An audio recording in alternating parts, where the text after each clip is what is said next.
Hello दोस्तों, स्वागत है आप सभी का हमारा अपना प्यारा यूट्यूब चैनल गिर क्लासेस पे। तो दोस्तों, आज की क्लास में भारतीय राज्य व्यवस्था यानी कि इंडियन पॉलिटी की क्लास स्टार्ट कर रहे हैं बापू। याद रखिएगा, ये क्लास नंबर 1 है, ठीक है। इंडियन पॉलिटी की क्लास नंबर 1 है। और याद रखिएगा, ये फर्स्ट टॉपिक है बापू, ठीक है। यानी कि इंडियन पॉलिटी का यानी कि फर्स्ट टॉपिक भी है, ठीक है।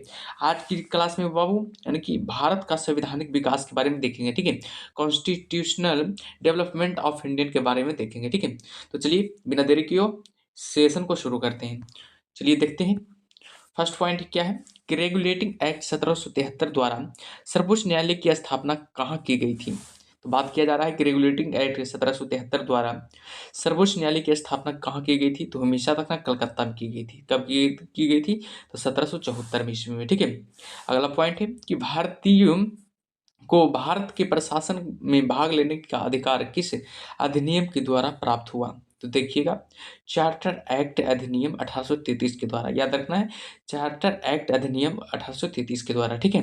अगला पॉइंट है कि भारतीय विधान परिषद को बजट पर बहस करने की शक्ति किस अधिनियम के द्वारा प्राप्त हुई है। तो बताइएगा, भारतीय विधान परिषद को बजट पर बहस करने की शक्ति किस अधिनियम के द्वारा प्राप्त हुई। तो हमेशा रखना बाबू कि भारत परिषद अधिनियम 1892 के तहत, ठीक है।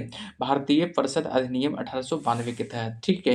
अगला पॉइंट है कि केंद्रीय विधानमंडल सर्वप्रथम किस अधिनियम के द्वारा द्विसदनीय बनाया गया। तो बताइएगा, केंद्रीय विधानमंडल मंडल सर्वप्रथम किस अधिनियम के द्वारा द्विसदनीय बनाया गया। तो हमेशा रखना 1919 के भारत शासन अधिनियम के द्वारा, ठीक है। हमेशा रखना 1919 के भारत शासन अधिनियम के द्वारा, ठीक है। अगला पॉइंट देखते हैं बाबू, अगला पॉइंट क्या है जो अगला पॉइंट है कि भारत के राष्ट्रपति को अध्यादेश निर्गत करने की शक्ति मूलतः किस अधिनियम से प्रेरित है। तो बताइएगा, भारत के राष्ट्रपति को अध्यादेश निर्गत करने की शक्ति मूलतः किस अधिनियम के द्वारा प्रेरित है। तो हमेशा रखना भारत शासन अधिनियम 1935 से। याद रखना, भारत शासन अधिनियम 1935 से, ठीक है। अगला देखते हैं, अगला पॉइंट क्या है। अगला पॉइंट देखिएगा बाबू, भारत का संवैधानिक विकास के बारे में बताया गया, ठीक है।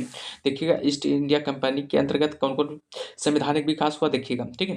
रेगुलेटिंग एक्ट कब आया था? 1773 में। पिट्स इंडिया एक्ट 1784 और चार्टर एक्ट 1793। चार्टर एक्ट फिर आया 1813 में, फिर 1833, फिर 1853 में आया, ठीक है। अगला है ब्रिटिश क्राउन के अंतर्गत आने वाले संवैधानिक विकास, होने वाले संवैधानिक विकास के बारे में बात देखिएगा, ठीक है। भारत शासन अधिनियम 1858 में बाब, ठीक है। भारत परिषद अधिनियम 1861 में, ठीक है। अगला है भारत परिषद अधिनियम 1892 में। अगला है भारत परिषद अधिनियम 1909 में।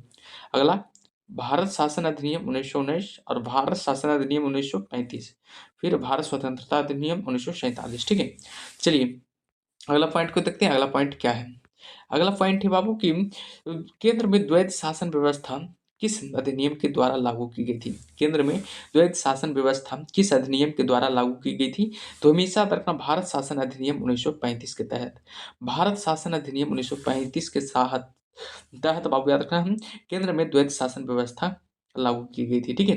अगला पॉइंट है कि ब्रिटिश भारत में किस अधिनियम में संघीय शासन का प्रावधान था। तो हमेशा रखना, भारत शासन अधिनियम 1935 में, ठीक है। भारत शासन अधिनियम 1935 में, ठीक है। अगला पॉइंट देखते हैं, अगला पॉइंट क्या कह रहा है जी।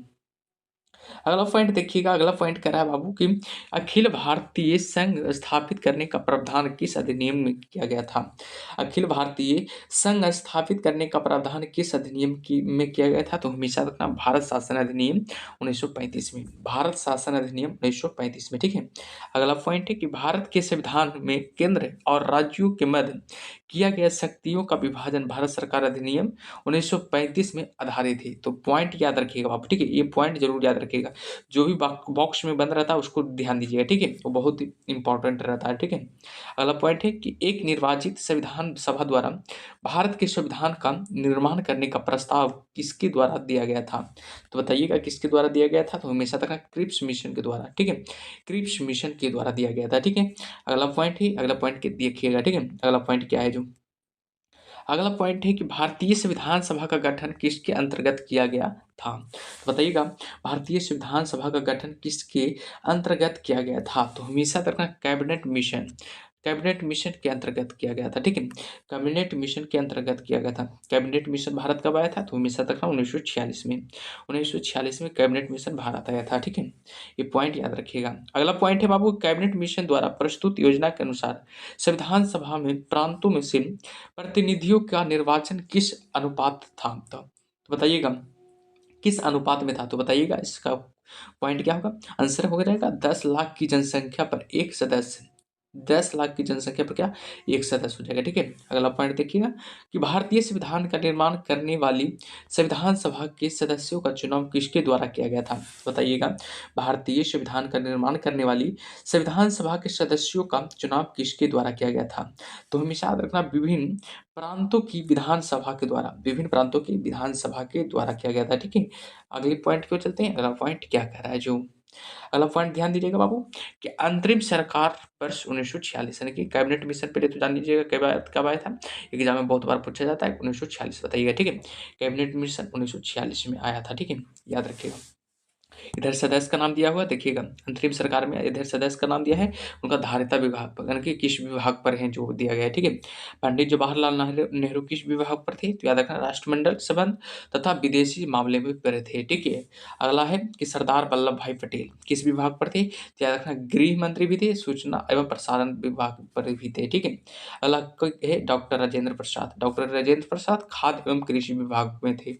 अगला है जॉन मथाई, जॉन मथाई कहाँ कौन से विभाग में थे, तो याद रखना उद्योग एवं नागरिक नागरिक आपूर्ति विभाग में थे।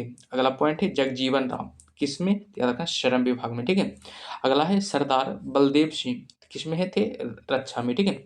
अगला पॉइंट देखिएगा, अगला पॉइंट क्या कह रहा है, जो अगला पॉइंट है कि लियाकत अली खान वित्त विभाग में, ठीक है। लियाकत अली खान वित्त विभाग में थे, ठीक है। अगला है सी राजा गोपालाचार्य, याद रखना शिक्षा एवं कला विभाग में, ठीक है। अगला पॉइंट एक नीचे पॉइंट है बाबू, ध्यान दीजिएगा, पॉइंट बहुत ही इंपॉर्टेंट होगा, ठीक है। अगला पॉइंट है कि भारतीय शासन अधिनियम 1919 की समीक्षा करने के लिए वर्ष 1927 में साइमन कमीशन का गठन किया गया था। पूछा जाए एग्जाम में कि साइमन कमीशन का गठन कब किया गया था, बहुत बार पूछा जाता है एग्जाम में बाबू, साइमन कमीशन का गठन किया कब किया गया था, तो हमेशा याद रखना 1927 में साइमन कमीशन का गठन किया गया था, किस अधिनियम के तहत, याद रखना भारत शासन अधिनियम 1919 के तहत, ठीक है। चलिए अगला पॉइंट देखिएगा, अगला पॉइंट क्या कह रहा है, जो ध्यान से पढ़ना बाबू, ठीक है, बहुत ही इंपॉर्टेंट है ये सब क्लास, ठीक है। फिर अगला पॉइंट है कि भारत की संविधान सभा की बैठक कब हुई थी, बताइएगा भारत की संविधान सभा की बैठक कब हुई थी, तो हमेशा रखना 9 दिसंबर 1946 को भारत की संविधान सभा की प्रथम बैठक हुई थी, याद रखिएगा, ठीक है।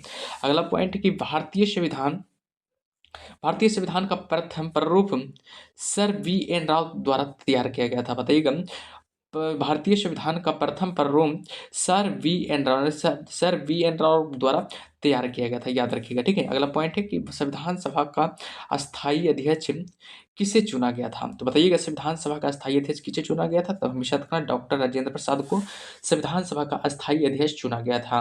अगला पॉइंट है कि संविधान सभा में पंडित नेहरू द्वारा उद्देश्य प्रस्ताव कब प्रस्तुत किया गया था, वेरी वेरी इंपॉर्टेंट सवाल बाबू, याद रखना ये सब प्रश्न एग्जाम में बनते हैं, ठीक है।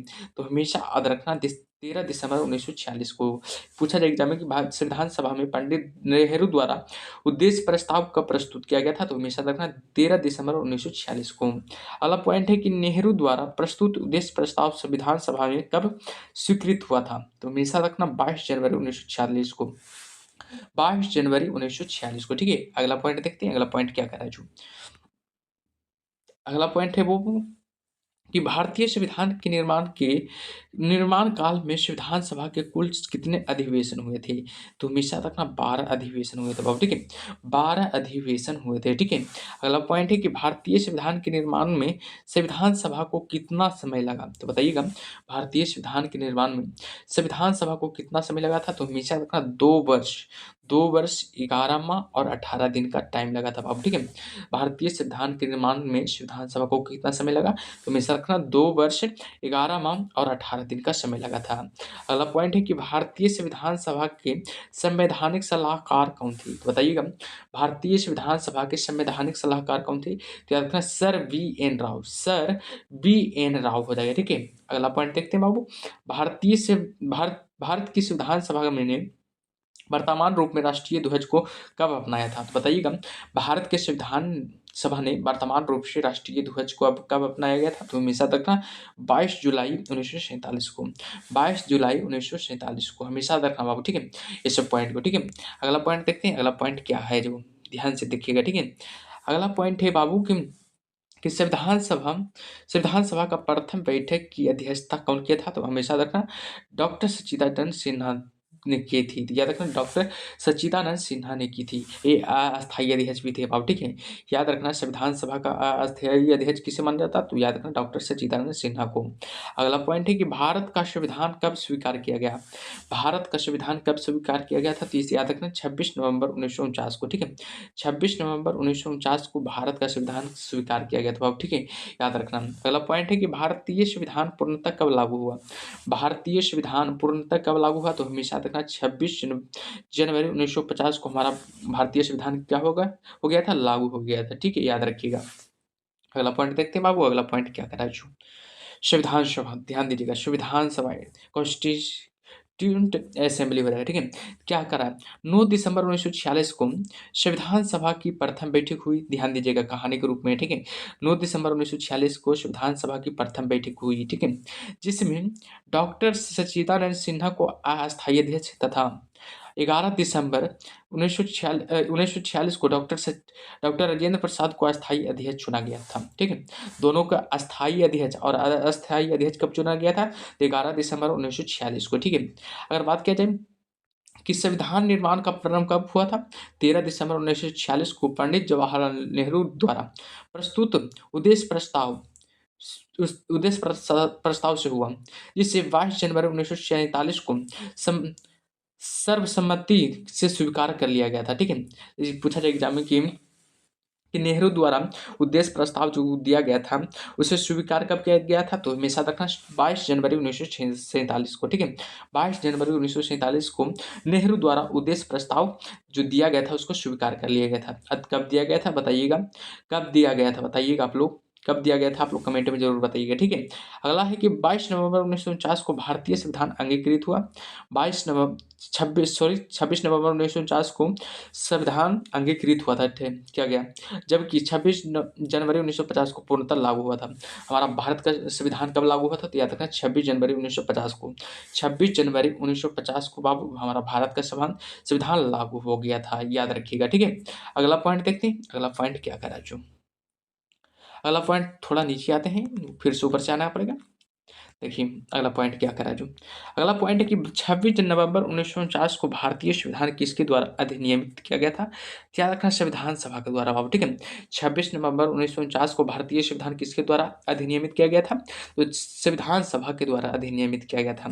अगला पॉइंट है कि जन गण मन को भारत के राष्ट्रगाना के रूप में कब अपनाया गया था? तो बताइएगा, जन गण मन को भारत के राष्ट्रगाना के रूप में कब अपनाया गया था? तो हमेशा रखना 26 जनवरी 1950 को बाबू, ठीक है, 26 जनवरी 1950 को अपनाया गया था, ठीक है।